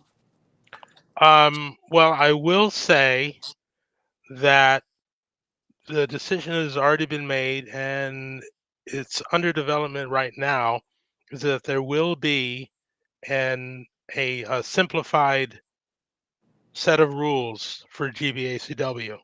Okay, and when you said that you wanted when you started to stick with full rules, that was kind of the impression that I got. So that's a cool clarification. Okay. Yes, and it's not the decision I would have made, but I don't own the system, so I can't make that decision. But what's the reason, Stig? What's the reason they want to do that? Well, the reason is they want to widen the tent and they want to bring in more people. Yeah, I've always been of the mind that I can accept that GBACW isn't for everyone, and what makes it out of reach for some people is the reason why I enjoy playing it. It's the detail, it's the richness, it's all of those things that if you institute easier rules, you're gonna, kind of gloss over some of the detail, some of that richness in favor of making it easier to play or shorter or something like that. And it's like, no, I don't want it shorter. The games take as long as they take to play, in my opinion. Yeah. And if I want something simpler, those games are out there. I can go and I can find a simpler level Civil War system, even as far back as like Blue and Gray, where you got counters with one number on them and that's it. So it's like, yeah, you can already get simpler, easier, less detailed, or even just on a larger scale like GC ACW, which is fantastic at showing the operational level and the strategies that our games really don't really if they touch wanted upon. to create the brigade, we've only got 3 glory games. If they wanted to go back and do more brigade level stuff or demi brigade level stuff like that, I'm going to go with you. Okay, I understand it, and I think Andrew's he's probably the one that can put the best points on this, because that would, if I would have a dream of pulling him into GBACW. If that's what's going to do it, then okay, great. Well, and that's my point.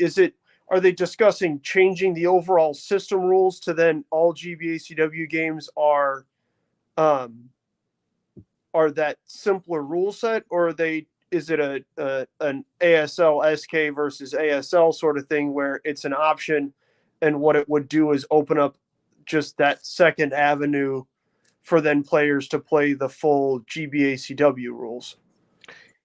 Yeah.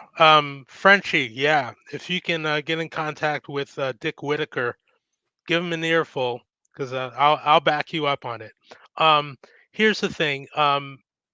Simple GBACW will basically be its own flavor.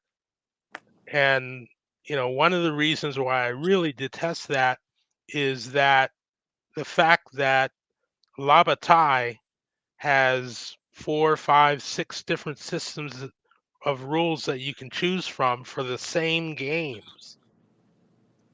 It, it makes me feel like a big hypocrite, knowing that we're going to have an easy set of rules, which will, I guess, be our Marie Louise rules.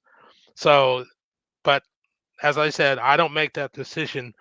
The other problem that I have with it, which extends the Labatai, is if you have alternate or multiple rule systems, especially ones that are, say, tailored to be easier, you are, whether you want to admit it or not, you're adding to the confusion of learning the full boat system by bringing players in with a easier to grok set of rules that will have the unfortunate side effect of reinforcing bad habits and concepts that they're later going to have to relearn if they decide, hey, yeah, I want to go for the full boat system. But now they're used to doing things a different way. They've got those rules down in their head. Now you're asking them to go, well, in the regular rules, this is how shock combat is done. Now they got to go and relearn it again. Now the whole complexity thing becomes an issue all over again. So now you've got a bunch of players who are still confused, and so what's their experience going to be like? Also, you're diluting the player base, because invariably you're going to have a group of players on this side who love regular GBACW like I do, and they don't want to play anything else. Then you're going to create another group over here that would cut their teeth on the easy rules. They really like those, floats their boat, and they're thinking, no, this works for me. I don't want to go to the full boat system. So now you got two sets of players, and if you're ready to die on that hill and dig in your heels, you can't play with another player who likes the other rule set. So you're instead of building your community, you're just creating additional communities that are somewhat similar, but really don't coexist well. And that's the biggest problem that I had with Labatai. And they got 3 or 4 or 5, I don't know how many different rule sets, and it's very detailed, and it's Napoleonics. And so I can't wrap my head around the fact that in the same system you have 3 ways to do a cavalry charge. It's like Napoleonics is nothing if not very, very formal and procedural. It's like the ultimate incarnation of rock, paper, scissors, the way that you fight a Napoleonic battle. So to my mind, a designer has to figure out what he or she is trying to say in their system, and there's one way to do a cavalry charge in their system, and that's the way they see it. Other systems can do it differently, but okay, if you like that, you play that system. But if you have Labatai, there are 3 different ways to handle command, and 2 or 3 different ways to do a cavalry charge, and all these little differences, which for a complex system, builds builds the complexity, because you've already got a complex system that has all these little edge cases, and now you multiply that by 3, 4, 5, or 6 because of the different rule sets that you have to choose from.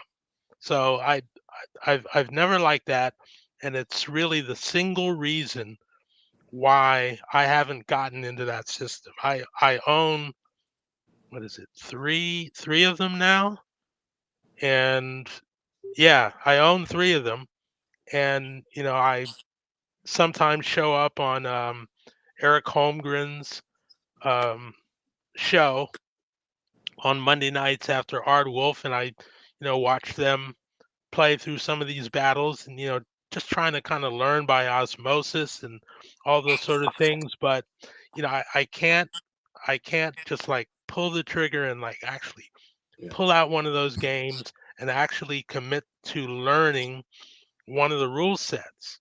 One of the reasons is like, well, which one do I want? I'm not exactly sure which one I want to learn. I'm going to get off that Labatai because that's another headache that's coming down my way here soon. Andrew, you got anything else to the GBACW world? Hopping off that one.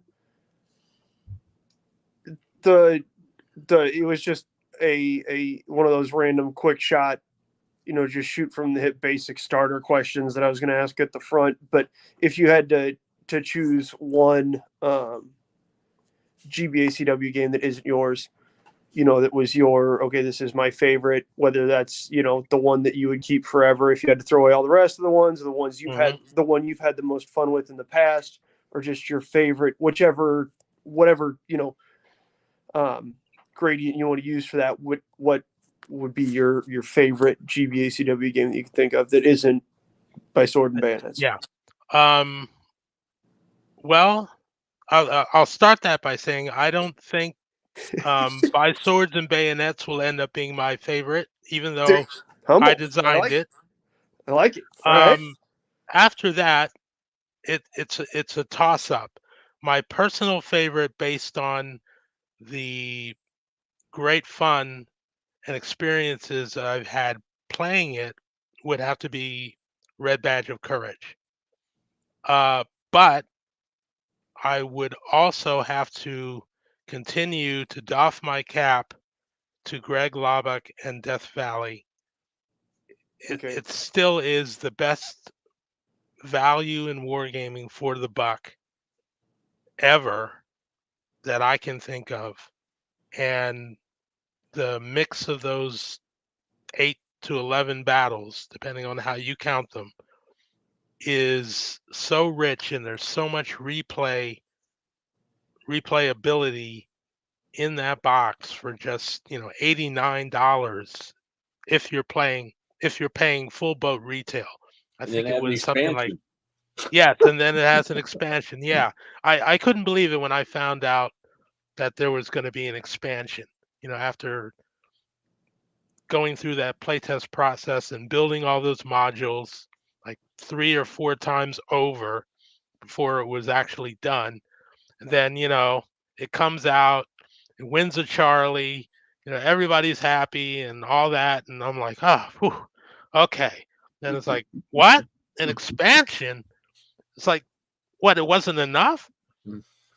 And sure enough, they turned out to be, great expansion battles too. It's like one of those turned out to be probably my favorite in the set, just because it's such a departure from all the others, and it has this swirling cavalry duel on like a bowling alley map. It's really long, and you've got the Union coming down this valley pike, and the Confederates are just trying to basically fend them off and delay them until they get to the real hard point.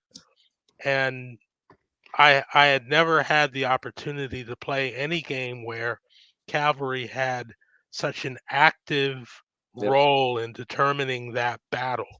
Stig, I tell these guys all the time, I can step out my apartment door here, and for the Valley Pike is like I could throw a rock to it from outside my door, and I can step out my door and there's 20 engagements, small stuff. And and then I got Winchester 20 minutes south of me. I got Harper's Ferry I'm so 10 minutes to envious. the east, and Antietam 15 minutes to the east, and we talk about it all the time. Look, guys, I wanna lock this up. This has been good tonight, man. And I know damn well that I could sit here, and I know Andrew could too. There's no doubt in my mind. And Todd would have to moderate us and beat us with a stick, but we could talk ACW all night long. And I got a feeling we're gonna have to do this again sometime here in the near future because this was really good. Hey, I'm all everybody for it. out there, appreciate y'all being in here this evening and all the support. Todd, go ahead before I finish this up. We got one more. The pre-order went up by one during the show. I was Got another monitoring. person in Yeah, there. everybody went over there good. and pre-order. So yeah, get It's over been there, a guys. while It's, since we added one. Oh, Clay's on here. Outstanding. Yeah, this one's going to be. I'm telling you this. I think the GBACW community is going to massively grow when people get their hands on this one. Rob, appreciate that. Perry, appreciate it. Walt, thanks. Everybody, thanks for being on here tonight. Y'all keep up. I'm posting a new video right now for Shiloh, and you can keep tuned to us. There'll be some more stuff on this GBACW. Stig, thanks, man. Appreciate you being on here, brothers, tonight. Glad Fun to. to know he's Good to meet you. Yep.